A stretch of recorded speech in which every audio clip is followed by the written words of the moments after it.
الہ الا اللہ محمد الرسول اللہ یہ کلمہ توحید کہلاتا ہے. تمام مسلمان اس کو کلمہ توحید کہتے ہیں. آپ نے سنا ہوگا. غیر مسلم کو مسلم بنانے کے واسطے بھی یہی کلمہ اس کو استعمال کرایا جاتا ہے, پڑھوایا جاتا ہے. حالانکہ یہ کلمہ توحید سارا کا سارا نہیں ہے. صرف اس میں ایک ٹکڑا جو ہے لا الہ الا اللہ یہ ہے کلمہ توحید کا, اور محمد الرسول اللہ جو ہے وہ کلمہ رسالت ہے. اور پورے کا نام رکھا توحید. تو آج تک جتنے بھی علماء گزرے ہیں سب یہی فرماتے چلے آ رہے ہیں 1400 سال سے کہ یہ کلمہ توحید ہے. لیکن جب اس کی تحلیل ہم نے کی, یعنی الگ الگ کیا, تو پتہ چلا کہ یہ اصل میں کلمے دو ہیں. ایک کلمہ توحید کا ہے اور ایک کلمہ رسالت کا ہے. آپ نے خیال فرمایا, جس مسلمان عالم سے جاہل سے پوچھیں گے آپ, وہ کلمہ توحید اس کو بیان کر دے گا. حالانکہ آپ سمجھ رہے ہیں اس چیز کو کہ لا الہ الا اللہ کے تو معنی یہ ہیں کہ اللہ کے علاوہ کوئی معبود نہیں ہے, اور محمد الرسول اللہ کے معنی یہ ہیں کہ محمد صلی اللہ علیہ وسلم اللہ کے بھیجے ہوئے ہیں. بس. تو ان دونوں ٹکڑے الگ الگ ہیں, ایک چیز نہیں ہے یہ. آپ نے خیال فرما لیا نا.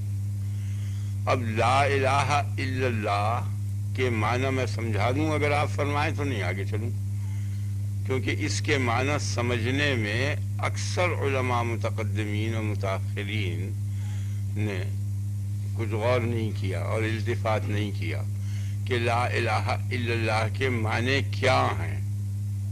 کوئی معبود نہیں ہے اللہ کے سوا, کوئی معبود نہیں ہے. اس کے معنی کیا ہیں؟ اس کے معنی میں آپ کو سمجھا دیتا ہوں. کوئی معبود نہیں ہے اللہ کے علاوہ. اس کے کیا معنی؟ اس کے معنی جب یہ سمجھ میں آئیں گے, جب معبود کے معنی سمجھ میں آئیں کہ معبود کسے کہتے ہیں, تو معبود کا جو یہ لفظ ہے یہ اسم مفعول ہے جس کی عبادت کی جائے. تو عبادت سے یہ مشتق ہے. جب تک کہ عبادت کے معنی معلوم نہ ہوں گے اس وقت تک معبود کے معنی معلوم نہیں ہونے گے. جیسے مضروب ہے تو یہ ضرب سے مشتق ہے, تو جب تک ضرب کے معنی نہ معلوم ہو کہ اس کے معنی مارنے کے ہیں, تو مضروب کے معنی وہ جس کو مارا گیا ہو. تو عبادت کے معنی اگلے زمانے کے جو بڑے بڑے امام تھے انہوں نے یہ فرمایا ہے کہ عبادت کے معنی اطاعت کے ہیں. آپ سمجھ گئے؟ عبادت کے معنی اطاعت. اطاعت کسے کہتے ہیں؟ اطاعت کے کیا معنی؟ حکم بجا لانا. اس کے لیے عربی کا لفظ ہے امتثال امر, حکم کے مطابق عمل کرنا, حکم بجا لانا. اطاعت کی یہ معنی. تو اطاعت کے لیے شرط یہ ہے کہ مطاع ہو جس نے حکم دیا ہے, تاکہ اس کے حکم کے مطابق عمل کرے اور اس کا حکم بجا لائے. تو ان لوگوں نے, جیسے بت ہیں, انہوں نے کوئی حکم نہیں دیا کہ ہماری اطاعت کرو. مسیح علیہ السلام نے حکم نہیں دیا, جنوں نے حکم نہیں دیا, شیطان نے حکم نہیں دیا, کسی نے بھی حکم نہیں دیا ہے کہ ہماری اطاعت کرو. اور عبادت سب کی ہوتی ہے. بتوں کی بھی عبادت ہوتی ہے, عناصر ارواح, پانی ہوا مٹی, کواکب, ملائکہ, جن, سب کی عبادت ہوتی ہے.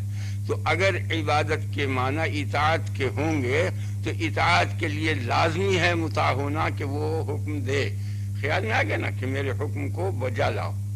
لیکن عبادت یہاں موجود ہے, بتوں کی عبادت موجود ہے, لیکن بتوں کی اطاعت نہیں ہے.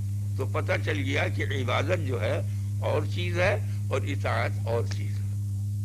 اب جو بعض محقق ائمہ ہیں انہوں نے یہ فرمایا کہ عبادت کے معنی ہیں غایت تعظیم کے. آپ کی سمجھ میں آ گیا نا؟ انتہائی تعظیم. اس پر اکثر کیا تمام ہی تقریباً ائمہ متفق ہیں, غایت تعظیم کی عبادت. تو یہ معنی بھی صحیح نہیں ہے, غلط ہے. اس لیے کہ تعظیم انبیاء کی ہوتی ہے, اولیاء کی ہوتی ہے, بادشاہوں کی ہوتی ہے, پیروں کی, ماں باپ کی, سب کی تعظیم ہوتی ہے. اور ایسی تعظیمیں بھی ہوتی ہیں کہ جیسے کہ انسان نماز پڑھتا ہے، سجدہ کرتا ہے، ہاتھ باندھ کے کھڑا ہو جاتا ہے بادشاہوں کے سامنے. اب اہل شریعت جو ہیں ان کے واسطے ایک مخصوص دلیل میں بیان کر دیتا ہوں کہ تمام مسلمان اور تمام ان کے ائمہ سب متفق ہیں اس بات پر کہ آدم علیہ السلام کو سجدہ عبادت کا نہیں ہوا تھا، سجدہ تعظیمی تھا. وہ آپ نے خیال فرمایا؟ سب مسلمان 73 کے 73 فرقے اس بات پر متفق ہیں کہ آدم معبود نہیں ہیں بلکہ وہ معظم ہیں، عظمت کی بنا پر، تعظیم کی بنا پر ان کو سجدہ ہوا تھا. تو اس سے پتہ چل گیا کہ سجدہ تعظیم اور چیز ہے اور سجدہ عبادت اور چیز ہے. جب دونوں میں فرق ہو گیا تو معلوم ہوا کہ تعظیم اور عبادت علیحدہ علیحدہ چیزیں ہیں. آپ کی سمجھ آ گئی؟ یہ ان لوگوں کی، مسلمانوں کی نقل کے مطابق میں نے آپ کو بیان کر دیا، حالانکہ عقلی چیز نہیں ہے. یہ سمجھ میں آ گیا نا آپ کے؟ یہ ٹکڑا جو میں نے اب بیان کیا یہ مسلمانوں کے اتفاق پر بیان کیا کہ سب مسلمان اس بات پر متفق ہیں کہ آدم علیہ السلام کو سجدہ تعظیم ہوا تھا، سجدہ عبادت نہیں ہوا تھا. تو پتہ چل گیا کہ ان تمام مسلمانوں کے نزدیک عبادت اور چیز ہے اور تعظیم اور چیز. حالانکہ وہ سجدہ تعظیم بھی نہیں تھا. تعظیم کی بنا پر تو خدا کو بھی سجدہ نہیں ہے، کیوں اللہ پاک کو سجدہ عظمت کی بنا پر نہیں ہے.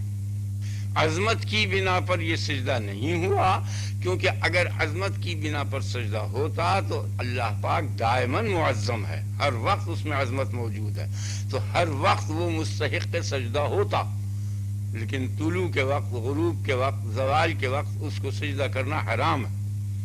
آ گیا نا آپ کے خیال میں؟ نیز ازل سے ابد تک وہ معظم ہے. خیال میں آ گیا نا؟ تو اگر عظمت علت ہوتی سجدے کی تو عظمت سے سجدہ جدا نہ ہوتا، اور سجدہ ہو نہیں سکتا بغیر ساجد کے. تو اللہ پاک تو ازل سے ابد تک موجود ہے. اگر وہ ازل سے ابد تک مسجود ہوتا، خیال میں آ گیا نا، تو ازل سے ابد تک ساجد بھی ہوتا. نہیں آیا آپ کے؟ حالانکہ ساجد حادث ہے، اللہ مسجود جو ہے وہ قدیم ہے. تو اس سے پتہ چل گیا کہ اللہ کی ذات اور صفات اور عظمت کوئی علت اس کے سجدہ کرنے کی نہیں ہے، بلکہ صرف سجدہ جو ہے وہ امر کی بنا پر ہے، جو ان قریب بحث آتی ہے کہ اذ امرتک، جب شیطان کو حکم دیا کہ سجدہ کرو تو اس نے سجدہ نہیں کیا. تو اس سے کہا کہ تو نے کیوں نہیں سجدہ کیا؟ کب؟ اذ امرتک، جب میں نے تجھے حکم دے دیا. یعنی میرے حکم کے بعد سجدہ کرنے سے کوئی شے مانے نہیں تھی. آپ میری بات سمجھے؟ یہ ذرا باریک بات ہے، کیونکہ ہر شے جس کو میں حکم دیتا ہوں وہ میرا حکم بجا لانے میں مشغول اور مصروف ہو جاتی ہے، اور اپنے سر پر سے حکم بجا لانے کا بوجھ اتار نہیں سکتی. تو تیرے سر پر سے کیا حکم بجا لانے کے بوجھ کو اتارے گی؟ تو تیرے لیے کوئی معنی نہیں ہو سکتا جب میں نے تجھے حکم دے دیا.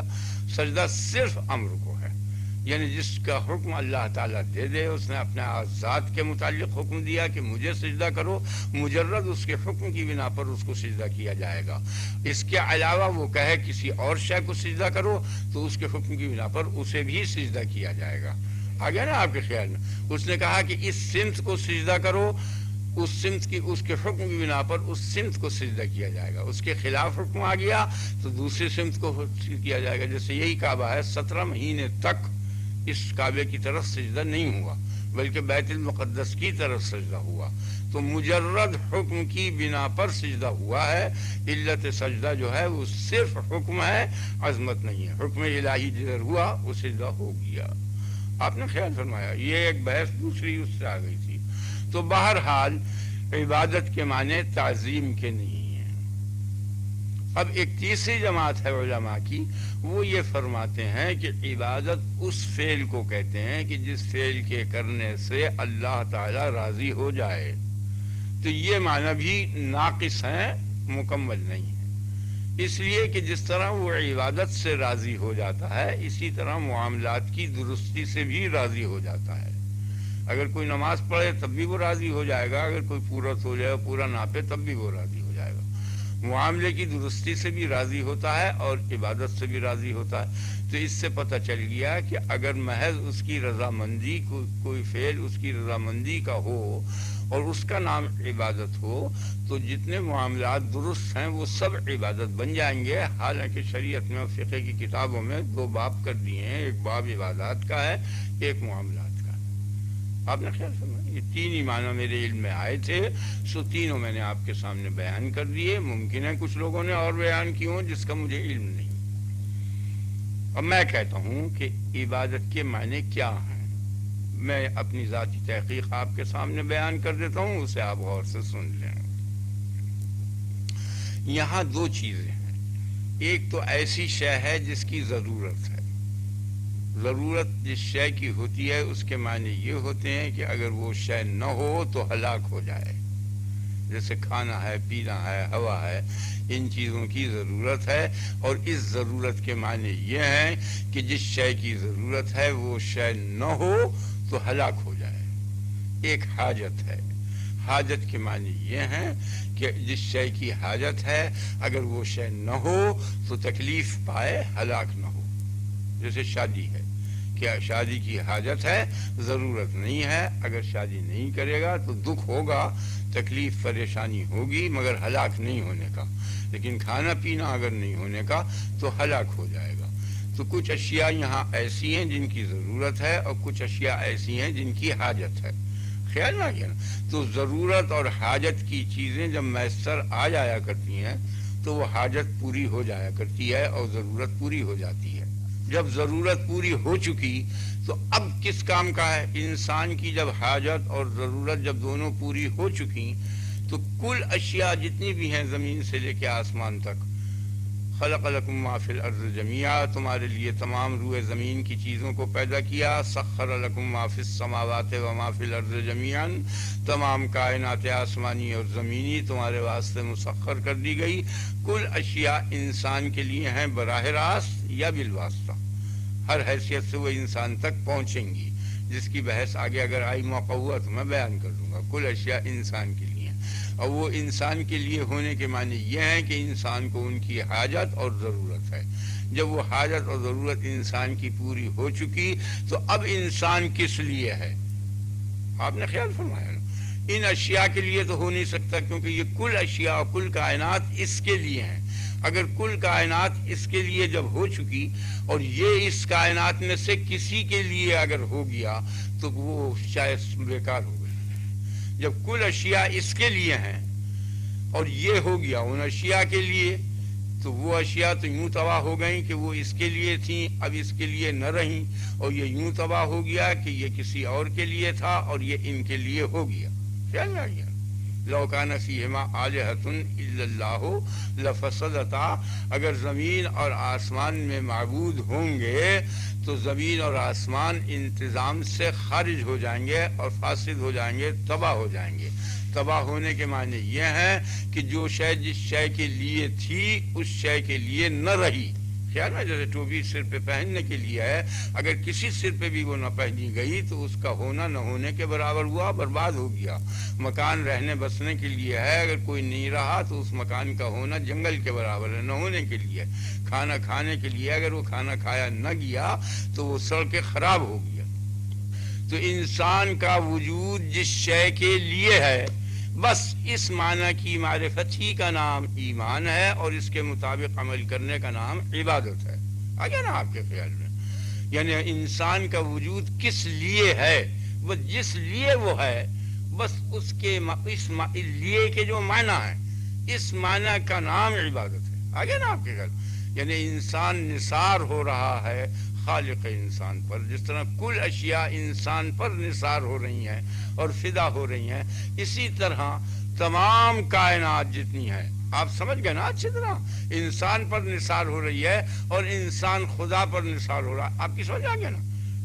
تو عبادت کے معنی یہ ہوئے کہ انسان خالق انسان پر نچھاور ہو گیا، فدا ہو گیا، نثار ہو گیا. اس نثار ہونے کے معنی ہے اپنے آپ کو اس پر ملا لیا، اس کے لیے. جیسے آگ حرارت کے لیے ہے نا، تو اب اگر حرارت نہ ہو تو آگ آگ نہ رہے. اسی طرح اگر انسان خدا کے لیے ہے، اگر وہ خدا کے لیے نہ ہو تو جیسے آگ خاک ہو جائے گی، اسی طرح انسان غیر انسان جانور مٹی سب سے بدتر اور کمتر ہو جائے گا. آگے نا آپ کے ساتھ عبادت کے معنی یہ ہیں. تو کوئی دنیا میں چیز کائنات میں ایسی شے نہیں ہے کہ انسان اس پر اپنے آپ کو فدا کرے سوائے اللہ کے. یہ معنی ہیں لا الہ الا اللہ. اللہ کے علاوہ کوئی شے اس قابل نہیں ہے کہ انسان اپنے آپ کو اس پر فدا کر دے، بلکہ کل اشیاء اس پہ فدا ہوں گی اور وہ خدا پر فدا ہوگا. آگے نا آپ کے خیال یہ معنی معبود ہونے کے ہیں. سمجھ آگے نا آپ. اب جب لوگوں نے یہ بات سن لی اور سمجھ گیا اور عقل میں آ گئی تو انہوں نے یہ خیال کیا کہ یہ پتھر کے جو بت ہیں اور مٹی کے بہت ناچیز ہیں، گھٹیا چیزیں ہیں، بے شک یہ اس قابل نہیں کہ انسان ان پر نثار ہو اور انسان ان کا عابد بنے اور یہ انسان کے معبود بنے. عناصر اربع ہیں، کواکب ہیں، آپ سمجھ گئے نا، جن ہیں، شیطان ہیں، جن جن کی عبادت ہو رہی ہے. ٹھیک ہے، یہ بات سمجھ میں آ گئی کہ یہ نثار ہونے کے قابل نہیں ہے.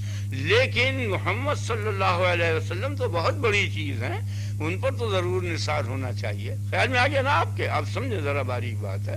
تو کہا کہ نہیں، محمد لیس باللہ، وہ بھی اللہ نہیں ہے بلکہ اللہ کے رسول ہیں. نہیں آپ کے خیال میں؟ تو بڑے سے بڑی چیز سے الوہیت کی اور معبودیت کی جب نفی کر دی تو چھوٹی چیزوں سے بدرجہ اعلیٰ نفی ہو گئی. خیال میں آ گیا نا. تو محمد الرسول اللہ چونکہ دلیل ہے لا الہ الا اللہ کی، اس لیے وہ مدلول کے ساتھ جڑا ہوا ہے. نہیں لا الہ الا اللہ کے ساتھ. بات سمجھ میں آ گئی نا؟ ورنہ در حقیقت کلمہ توحید تو ایک ہی تھا، لا الہ الا اللہ، اور محمد الرسول اللہ لا الہ الا اللہ کی دلیل ہے. اب میں آپ کا مضمون شروع کرتا ہوں 1 منٹ میں. دن رات یہ لفظ بولا جاتا ہے عقل کا، لیکن اس کے صحیح معنی بیان کرنے والے نہیں بیان کرتے یا نہیں کرتے. انسان کے اندر ایک ایسی قوت موجود ہے کہ جس قوت کے ذریعے مفید اور مضر، حلال و حرام، اور جامع لفظ کے لیے حسن و قبح، اچھائی اور برائی میں تمیز کرے، فرق کرے. بس عقل کے معنی یہ ہیں. یہ قوت انسانیت سے زائد ہے، انسانیت کا لازمی جز نہیں ہے. آپ سمجھ گئے نا؟ انسانیت کسے کہتے ہیں؟ انسانیت کہتے ہیں فعل اور ترک فعل دونوں پر قدرت برابر ہو. یاد رکھیں، کرنے اور نہ کرنے دونوں پر قدرت کی مساوات کا نام انسانیت ہے. آپ سمجھ گئے نا؟ اختیار اور قدرت کا نام ہے انسانیت. اگر شعور اچھی چیز ہوتی اور افضل اور چیز ہوتی اور انسانیت ہوتی، آپ سمجھ رہے ہیں نا، تو شعور کلور فارم کر کے زائل نہ کیا جاتا. سمجھ آ گیا نا؟ تو جو شے کسی شے پر نثار کی جاتی ہے وہ ادنا ہوتی ہے. جیسے کوئی لکڑی آپ کے مارے تو آپ ہاتھ آگے کر دیں گے، حالانکہ ہاتھ پر بھی چوٹ لگے گی لیکن سر کو بچائیں گے. نہیں آیا آپ کے خیال میں؟ تو ہاتھ کو آپ نے نثار کر دیا سر پر سے تو پتہ چلا کہ ہاتھ ادنا ہے سر سے. نہیں آیا؟ اب جو شعور کو جب نثار کر دیا، بے ہوش کر دیا، تو معلوم ہوا کہ کوئی اور بڑی چیز ہے کہ جس کو بحال کرنے کے واسطے اس کو نثار کیا گیا ہے. بے ہوشی دی جاتی ہے نا. تو اگر شعور ہوتا مقصود بالذات تو اس کو کبھی ضائع نہ کیا جاتا. اس سے پتہ چل گیا کوئی اور چیز ہے، وہ چیز اختیار ہے. خیال میں آ گیا نا؟ تو فعل اور ترک فعل پر نسبت کے برابر ہونے کا نام اختیار ہے، اسی کو قدرت کہتے ہیں. اب دیکھیے، بچہ ہوتا ہے چھوٹا، ماں کا دودھ منہ میں رکھتا ہے، وہ حلال ہے اس کے لیے، اچھا ہے، مفید ہے، غذا ہے، ٹھیک ہے. جب پی چکتا ہے پھر ذرا سی دیر بیٹھ جاتا ہے کچھ تو جلدی سے اٹھا کے ماں کچھ سی رہی ہے تو اس کو انگشتانہ، سوئی، شیشہ، کنکر، ٹکڑا منہ میں رکھ لیتا ہے. یہ نہیں رکھتا؟ دیکھا ہے نا، اکثر دانے آنے ایسے رکھ لیتا ہے مولک. تو اس سے پتہ چل گیا کہ فعل اور ترک فعل یعنی حسن و قبح قدرت دونوں پر ہے. اس کو نہیں آیا آپ کے خیال میں؟ قدرت دونوں پر ہے اور تمیز نہیں ہے کہ کون سی شے مفید ہے، کون سی مضر ہے، کون سی حسن ہے، کون سی قبیح ہے. سمجھ آ گیا؟ تو قدرت تو شروع سے ہوتی ہے. آپ سمجھ گئے نا؟ یعنی انسانیت شروع سے ہوتی ہے اور تمیز فعل جو ہے، حسن و قبح میں تمیز کہ کون سی چیز اچھی ہے اور کون سی بری ہے، یہ تمیز آتی ہے بہت عرصے کے بعد، سال ہر سال کے بعد، بلوغ کے قریب آتی ہے یا بلوغ کے وقت آتی ہے. بہرحال اس وقت تمیز ہوتی ہے. عقل کوئی چیز نہیں. اِنَّا عَرَضْنَا الْأَمَانَةَ عَلَى السَّمَاوَاتِ وَالْأَرْضِ وَالْجِبَالِ، ہم نے ایک امانت پیش کی تھی. اِنَّا عَرَضْنَا الْأَمَانَةَ عَلَى السَّمَاوَاتِ وَالْأَرْضِ وَالْجِبَالِ، تمام آسمانوں اور زمینوں اور پہاڑوں کے سامنے. فَأَبَيْنَا أَن يَحْمِلْنَهَا، اس امانت کو اٹھانے سے سب نے انکار کر دیا. وَأَشْفَقْنَ مِنْهَا، اور اس سے ڈرے. خیال ہے نا؟ وَحَمَلَهَا الْإِنسَانُ، انسان نے اس کو اٹھا لیا اس امانت کو. کیوں اٹھایا؟ وہ امانت کیا تھی؟ وہ یہ عقل کی امانت تھی.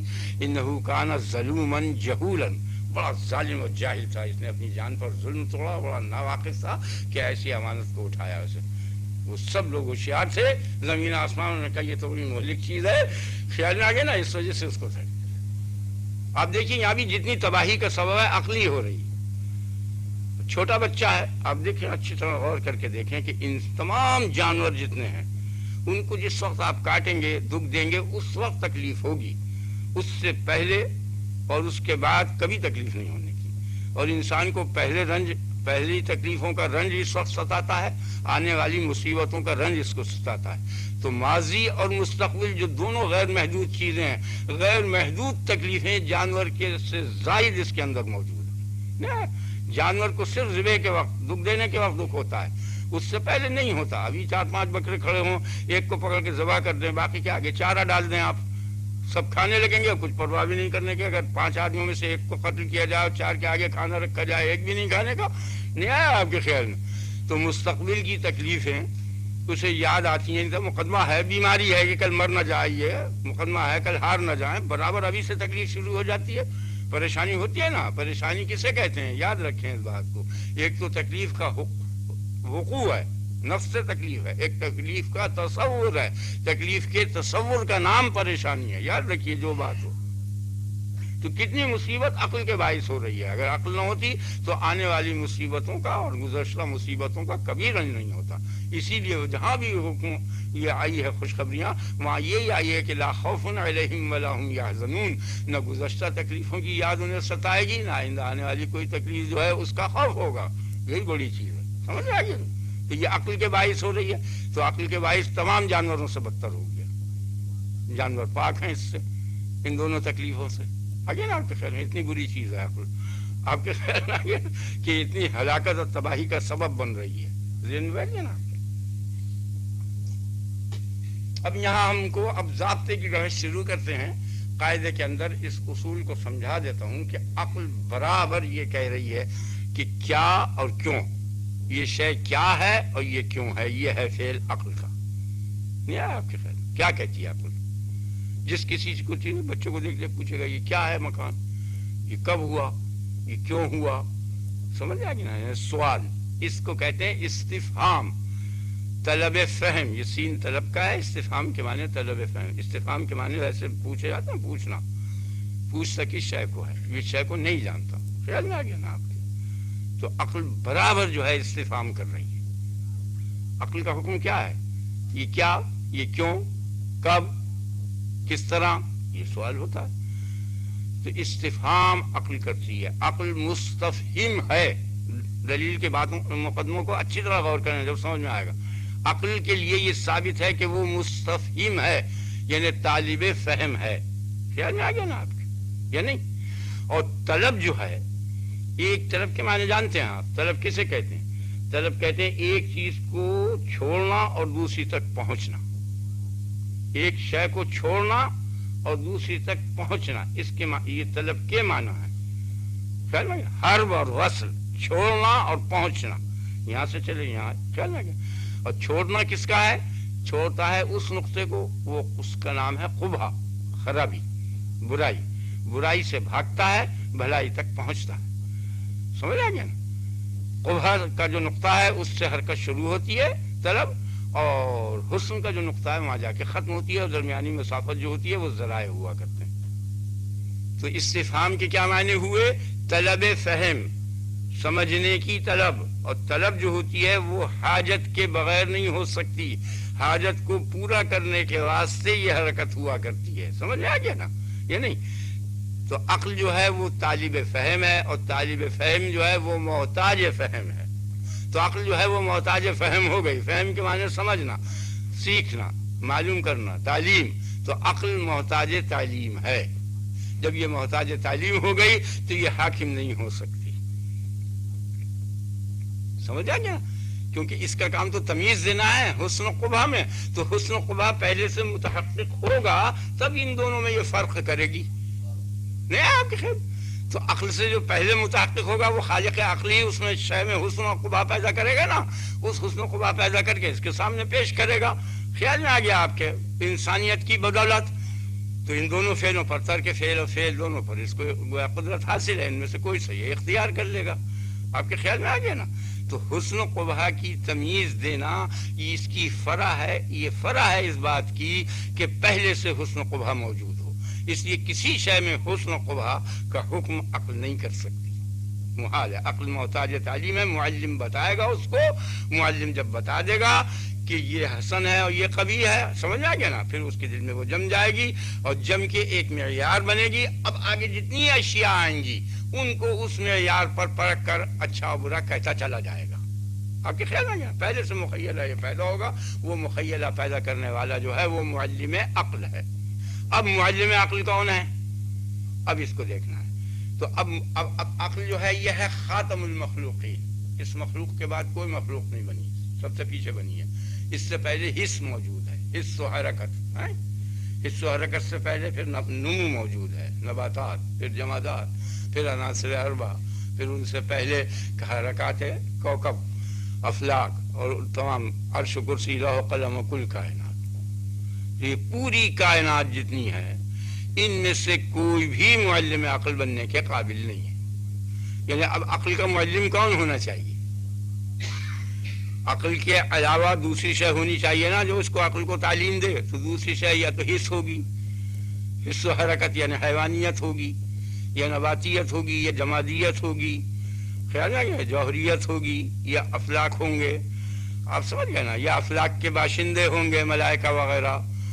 آپ کی سمجھ میں آ گئی نا. یا خالق کائنات ہوگا. یہ تمام سلسلہ خالق پر چلا جائے گا. تو ان میں سے کوئی بھی معلم عقل بننے کے لیے تیار نہیں ہے. نہ خدا معلم ہوگا، نہیں سمجھ میں آیا آپ کے، نہ خدا کی پوری کائنات معلم ہوگی. اس لیے کہ پوری کائنات اگر معلم عقل ہوگی، آپ سمجھ گئے نا، تو ہر کائنات کا فعل جو ہے وہ غیر اختیاری ہے. پوری کائنات کا فعل غیر اختیاری ہے. غیر اختیاری فعل اسے کہتے ہیں کہ اس کے خلاف نہ ہو سکے. جیسے آگ کا کام ہے گرمی پہنچانا، اس میں ٹھنڈی نہیں ہوگی. سورج کا کام روشنی پہنچانا، اس میں ظلمت و تاریکی نہیں ہونے کی. تو کل افعال اضطراری ہیں ان کے، غیر اختیاری. اضطراری غیر اختیاری ہیں پوری کائنات کے افعال.